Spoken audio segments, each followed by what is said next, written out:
Is the Harley-Davidson Low Rider ST a good bike for beginners? Well, that sure is a question, and hopefully in this video I will try and answer that for you. It really just depends. Now, there's probably two types of people that are asking that question. If you're doing a search on YouTube or whatever, asking if this is a good bike for beginners, probably fall into two categories. The first being a beginner, somebody that's never ridden a motorcycle before, looking into getting their first bike and have no prior experience with motorcycles whatsoever. The second is probably somebody that used to ride and for whatever reason, maybe life happened or whatever, didn't ride for a specific amount of time but are finally looking to get back into it. The answer might be a little bit different for you, and that's why it kind of just depends on your situation. Now, when you're looking for your first bike, no matter what, you need to know your limitations and where you're at, and you don't want to be overconfident in this decision. You don't want to buy a bike that's too powerful to where you're going to be extremely intimidated or try and do some dumb stuff. So you want to be responsible, especially when you're learning to ride. Don't do dumb things, and just know your limitations and don't try to exceed those. So we'll start with me in my situation. So I was the same person who just jumped into wanting to learn how to ride a motorcycle. I went through, a good portion of my life never riding. I didn't decide to ride until my 30s. And it wasn't something that I just woke up one day and was like, oh, I want to ride a motorcycle. There were some things that led up to it.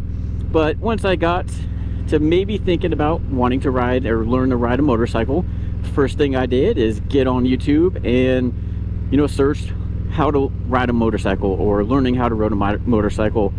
You've probably come across a YouTube channel called Blockhead, and he's got his start on his Iron 883, and he's got some really good videos on kind of the basics on how to ride, how to shift, and things like that. So it's one thing to learn through YouTube, but which I've also found out the hard way is that it is completely different actually doing it in person. Don't try and think that you can just watch a YouTube video and then you can go out and buy a big bike and start riding it.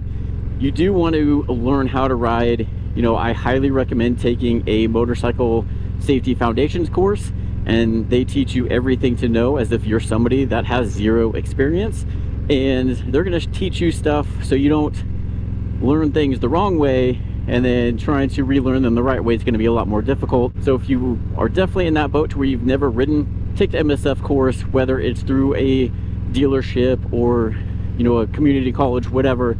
They have different type of bikes, usually pretty small ones, and they're built out to where they think that you're probably going to drop the bike, and if you do, it's not a big deal. So if you're that new person, I would definitely recommend that before even going and buying your own motorcycle, because I made the mistake of buying a motorcycle before learning how to ride. But I did a lot of research beforehand. I knew what I wanted, and so I ended up buying a bike before learning how to ride, which was good, because after the MSF course I was able to go home and start using what I learned to get more comfortable riding. But I wish I would have maybe not done that, because maybe I would have picked something else. But I definitely don't regret the bike that I picked, and we'll talk about that. But if you're that person like me that knew nothing about motorcycles and are literally looking for your first bike ever, this bike is probably not for you. I would not recommend it to somebody learning as their first bike, and there are several reasons why. The first one being the price of this bike.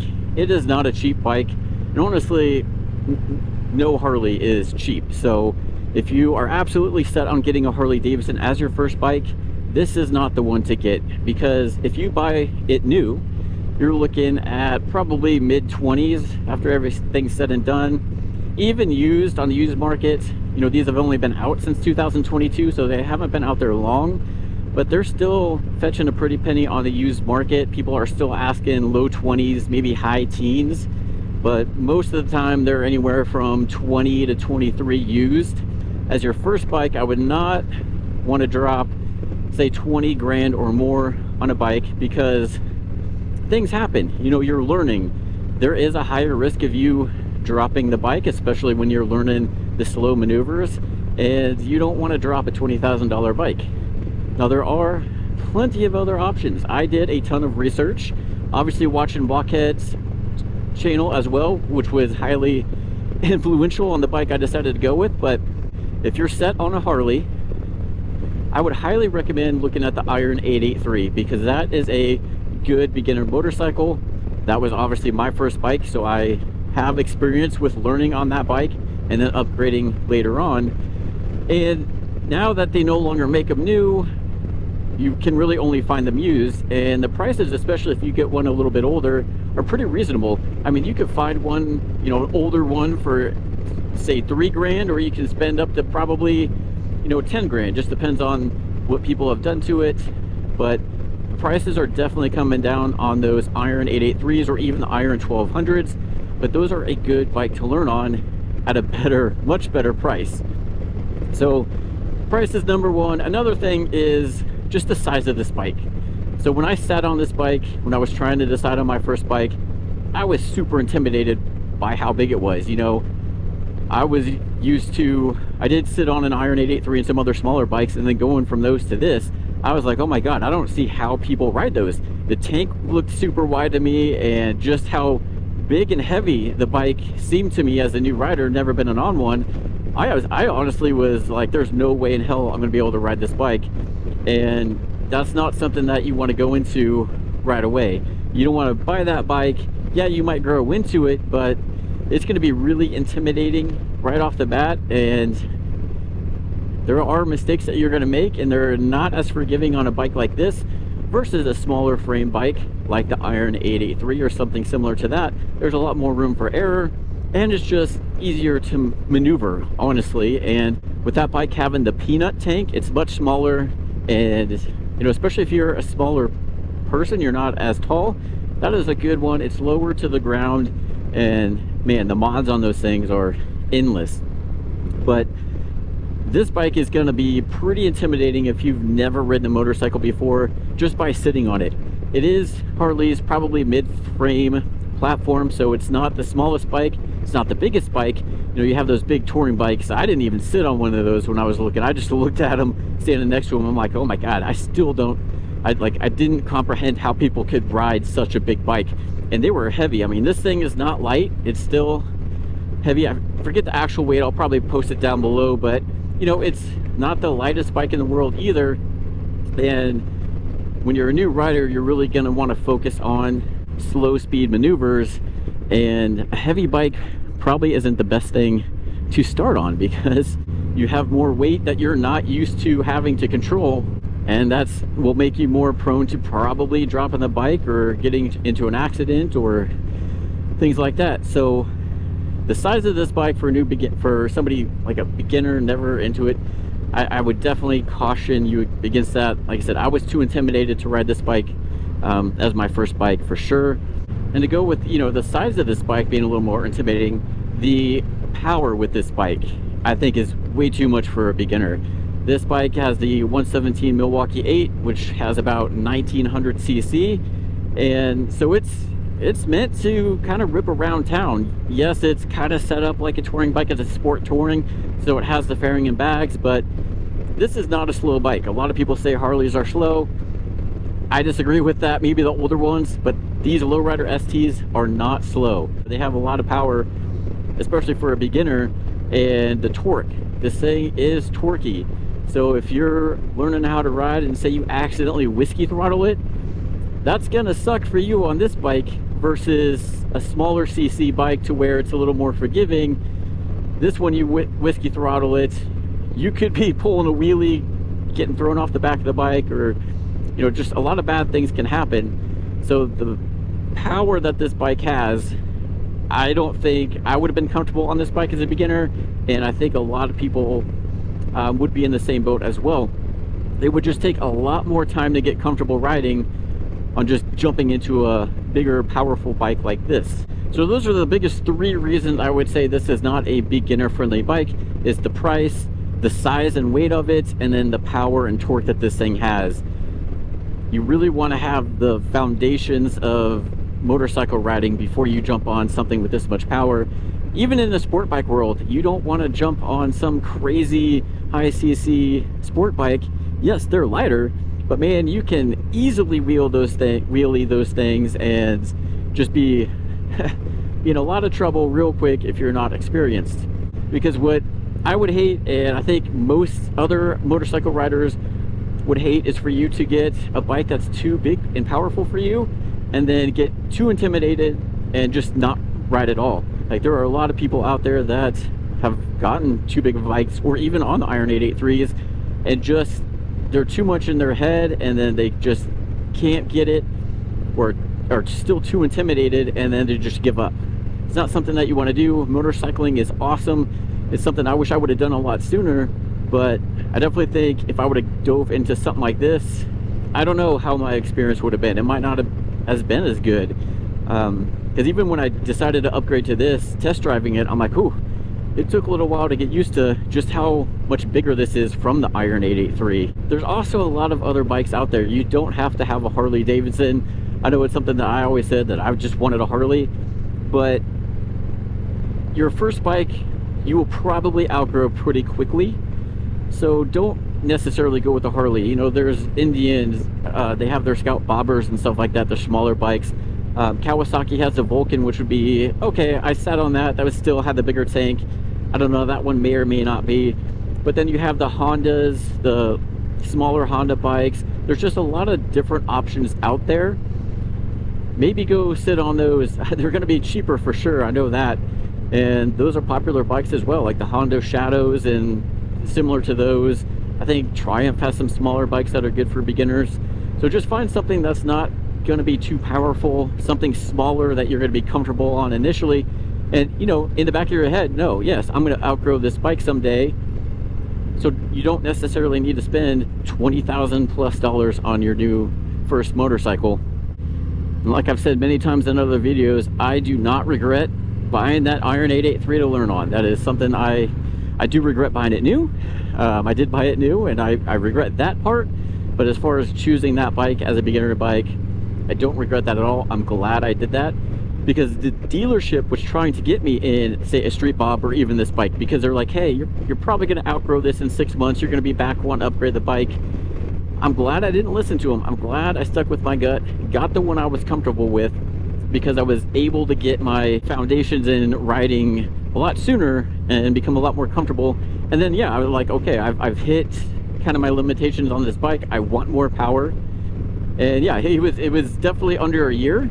I don't know if it was 6 months or not, but it was definitely less than a year when I decided, okay, I should probably get something different than the Iron 883. I have plenty of videos going over that, but you know, that's why you don't need to spend a crap ton of money on your first bike, because you're probably going to outgrow that one soon. So on the flip side of that, if you're somebody that has prior experience riding, and then you took a long break and now you're ready to get back into it, depending on how you were prior and your comfortability, what your experience was, you may be ready to jump into something like this right away, because it is like riding a bicycle. You kind of don't lose that. It may take a while to get reacclimated with riding, but you'll pick that back up a lot quicker, especially if you did learn the right way and aren't somebody that's gonna right away start trying to do wheelies and all this crazy stuff. You know, if you have prior experience and you're just looking to get back into it, this may be an option for you to go right into. Maybe you don't need to get an entry-level bike since you have prior experience. Or if, say, there's a lot of people that had road glides back in the day, but they're older now and they're wanting to get back into it, but they don't want as big of a heavy bike, they're looking at these. So these are very popular, especially for older people that, you know, just don't want that weight of a big touring bike platform. This is a great option for that. It's kind of in between. Yes, it's a soft tail, but this thing is a sport touring, so it does have a fairing to block all the wind on the highways, and it comes with bags. They're not the biggest or best bags, but you can easily take this on weekend trips. I've seen people take it across country. You may have to do some, you know, upgrades, maybe with the handlebars, foot pegs, stuff like that, but you can definitely tour with this bike. People tour with this bike all the time. And then this thing is great around the city, man. If you just want to rip around town, whether you're on straight roads like this or you live somewhere where there's a lot of twisties, this bike is made for that. It has plenty of power. Like, I haven't done anything with this engine, and honestly, I don't plan on it for a while, just because it's got enough power for me. Like, I'm not really wanting more power at this point. There's other things I want to change on this bike first, and then maybe down the road looking to doing the power. But you know, this stock engine is great. All you got to really do is change out the exhaust and you're golden.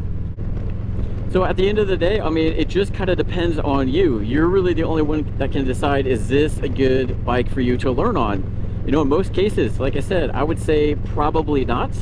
But there are other cases where if you have prior experience, and yeah, this might be a good one for you. Sure, it might take a little more time to get acclimated, but if you already kind of know how to ride a motorcycle, have learned those skills, they'll come back to you. And then, yeah, you can kind of skip the first step of buying a smaller bike and outgrowing that real quick and just get this. I definitely really love this bike. I highly recommend it. But as a beginner, I'm glad I didn't do this as my first bike, or even like the Street Bob, because the Street Bob, you know, I sat on that where it didn't have the fairing and bags, was a little bit lighter. It still had the big tank, and for whatever reason, the big white tanks like this just felt intimidating to me. I'm like, I don't understand how people, you know, move those bikes around. And so I was stuck on that peanut tank with iron. I was a lot more comfortable with that. But now I'm like, but I have no problem jumping on a road glide and taking that around. I'm to the point to where I'm comfortable on these bigger, heavier bikes, and they're awesome. I love them, and now I get it. But as a new rider, you know, I didn't understand why people wanted a fairing. I'm like, that's stupid. Well, turns out there's a reason you want a fairing on your bike, and there's people that don't. More power to you. But if you're doing longer trips, I want a fairing. So your experience, your journey is going to be different, and you're going to evolve. You know, what you think one day now is going to be completely different. Like in my case, I never thought I'd want a touring bike. Didn't think I'd ever want to do that. Didn't think I'd ever want to travel cross country. I just want to drive around town. Now I'm like, I would love to take a road glide. I would love to take road trips. Thinking about taking maybe some smaller trips on this first, just to get acclimated with road tripping on a bike. But my mindset has changed, and now the types of bikes that I'm looking at or wanting is obviously changed as well. Or you could go the opposite route. Maybe these bikes are, to you, too big, heavy, and slow, and then you want to go the sport bike route. More power to you. As long as you're riding two wheels, it honestly doesn't matter what bike you're on. And if you're on the fence, like you're not sure, like you are easily intimidated by the bikes, I get it, but just do it. And taking the MSF course is definitely going to boost your confidence, because they're going to show you if you're doing something wrong. They're going to show you. Because if you're teaching yourself, or maybe you're having a friend teach you, maybe they're not the best teachers, they're going to show you what you're doing wrong, so you don't leave that course like, okay, I don't know what I'm doing. Am I doing this right? If you're doing something wrong, they're going to call you out on it, and they're going to tell you how to fix it. And that's definitely what you want. You want to make sure that you learn how to ride a motorcycle the right way, because if you pick up a bad habit, it's going to be harder to break that bad habit than just doing it right initially. So if you're on the fence, I would just say do it. You're probably not going to regret it. It's fun, it's super intimidating, but honestly, the first thing doing anything is intimidating in a way. So it's just different. Yes, there's a lot more risk on two wheels, but as long as you stay vigilant, you're going to learn how to drive defensively. As long as you pay attention, and you really can't text on a bike. I mean, cruise control, you can set on cruise control maybe, but really you have to just pay attention to what you're doing, pay attention in your surroundings, and you're gonna get it. Like, I didn't get why people loved riding motorcycles. I didn't get that motorcycle community. I'm like, okay, but now that I've gotten into it, I love it. And honestly, like I said, I wish I would have learned it sooner. So, but yeah, so hopefully that helped answer your question a little bit. If it is your very first bike you've never ridden before, this is not the bike for you. It could be someday, once you get the confidence and your skills built up. This could definitely be the bike for you, but definitely not as your first one. So, but if you are, you know, looking into potentially getting this bike, check out these videos up here where I go over my thoughts on this bike and even some things I don't like about this bike for consideration. So we will catch you guys on the next video.